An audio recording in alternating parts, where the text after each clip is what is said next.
അസ്സലാമു അലൈക്കും വറഹ്മത്തുള്ളാഹി വബറകാതുഹു. ബഹുമാനികളെ, മഹാനായ രണ്ടാം ഖലീഫ ഉമർ ഇബ്നുൽ ഖത്താബ് റളിയല്ലാഹു തആല അൻഹു ഭരണം നടത്തുന്ന സമയത്ത് മഹാനുകൾക്കൊരു പതിവുണ്ടായിരുന്നു. എല്ലാ ദിവസവും പാതിരാത്രി തൻ്റെ പ്രജകളുടെ ക്ഷേമം അന്വേഷിച്ച് താൻ ഭരിക്കുന്ന പ്രദേശം മുഴുവനും ചുറ്റി സഞ്ചരിക്കുന്നു. അതിനിടയിൽ ഒരു ദിവസം രാത്രി ഒരു കുടിലിൻ്റെ പരിസരത്തൂടെ പോകുമ്പോൾ ഒരു ഉമ്മയുടെയും രണ്ട് പിഞ്ചു മക്കളുടെയും സംസാരം കേൾക്കാനിട വരികയാണ്.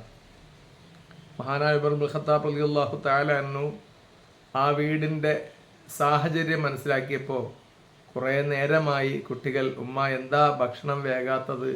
ഇപ്പോൾ ഉമ്മ പറയും മക്കളെ ഉടനാകും. പിന്നെയും മക്കൾ ചോദിക്കും ഇങ്ങനെ മണിക്കൂറുകൾ നീണ്ടുപോകും. എന്നിട്ടും ഉമ്മ മക്കൾക്ക് ഭക്ഷണം കൊടുക്കുന്നില്ല. മഹാനായ ഉമർ ഖത്താബ് റളിയല്ലാഹു തആല അൻഹു ആ വീടിൻ്റെ വാതിൽ മുട്ടിയിട്ട് തുറക്കാൻ ആവശ്യപ്പെട്ടു. ആ സ്ത്രീ വീടിൻ്റെ വാതിൽ തുറന്നു. എന്താണ് കാര്യമെന്ന് അന്വേഷിച്ചു. അപ്പോൾ അന്വേഷിച്ചപ്പോൾ ചോദിച്ചു, സഹോദരി, ഞാൻ കുറേ നേരമായി വീടിൻ്റെ പുറത്ത് കാത്തു നിൽക്കുകയാണ്. നിങ്ങളുടെ മക്കൾക്ക് നിങ്ങൾ ആഹാരം വെച്ച് അത് വിളമ്പി കൊടുക്കുന്നില്ല. ഒരുപാട് നേരമായി മക്കൾ കരയുകയാണ്.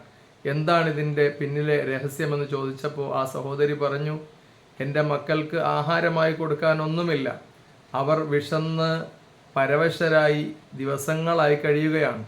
പക്ഷേ വിശന്ന് കരയുന്ന മക്കളോട് ആശ്വസിപ്പിക്കാൻ എനിക്ക് വാക്കൊന്നുമില്ലാത്തത് കൊണ്ട് പച്ചവെള്ളം ഞാനിങ്ങനെ അടുപ്പത്തിട്ട് ചൂടായിക്കൊണ്ടേയിരിക്കും.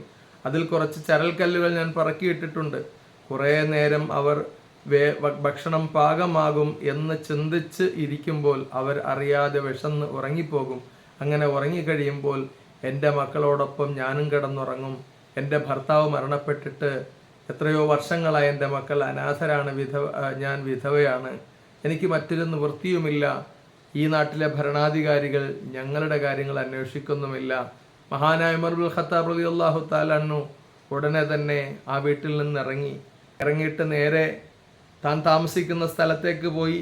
അവിടെ ചെന്ന് ഈ സ്ത്രീക്കും കുട്ടികൾക്കും ആവശ്യമായ ഭക്ഷണധാന്യങ്ങളും എണ്ണയും ഇറച്ചിയുമൊക്കെ എടുത്ത് മഹാനായ ഉമർ ഇബ്നുൽ ഖത്താബ് റളിയല്ലാഹു തആല അൻഹു സ്വന്തം തോളത്ത് വെച്ചുകൊണ്ട് വരാനൊരുങ്ങവേ അവിടെ ജോലിക്കുണ്ടായിരുന്ന ഒരാൾ പറഞ്ഞു, അല്ലയോ ഖലീഫ അമീറുൽ മുഅ്മിനീൻ, താങ്കൾ എന്തിനാണ് ഈ ചുമടെടുക്കുന്നത്? ഞാനത് ചുമന്നുകൊള്ളാം.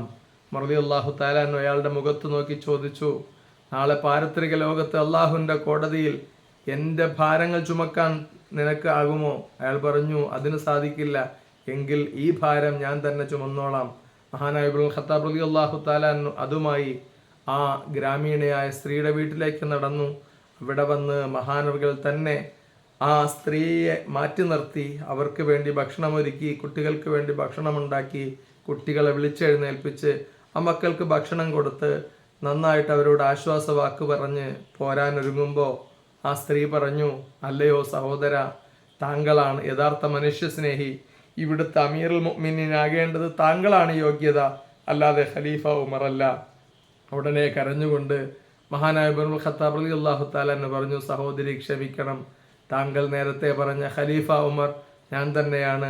താങ്കൾക്ക് ഭക്ഷണം കിട്ടാതെ റബ്ബിൻ്റെ മുന്നിൽ എന്നെ ഒരു കുറ്റക്കാരനാക്കരുത്.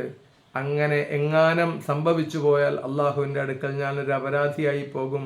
ക്ഷമിക്കണമെന്ന് പറഞ്ഞ് അന്ന് മുതൽ വിധവകളായ അനാഥരായ മക്കൾക്കെല്ലാം മഹാനായ ഉമർ ഇബ്നുൽ ഖത്താബ് റളിയല്ലാഹു തആല അൻഹു രാജ്യത്ത് അന്വേഷിച്ചിട്ട് പെൻഷൻ ഏർപ്പെടുത്തി എന്ന് ചരിത്രത്തിൽ കാണാം. മഹാനായ ഉമർ ഇബ്നുൽ ഖത്താബ് റളിയല്ലാഹു തആല അൻഹുവിൻ്റെ ജീവിതത്തിൽ നിന്ന് ഇങ്ങനെ ഒരുപാട് ചരിത്ര സംഭവങ്ങൾ നമുക്ക് വായിച്ചെടുക്കാം. അള്ളാഹു മഹാന്മാരുടെ ഹക്ക് കൊണ്ട് നമ്മളെ വിജയിപ്പിക്കട്ടെ. അസ്സലാമു അലൈക്കും വറഹ്മത്തുള്ളാഹി.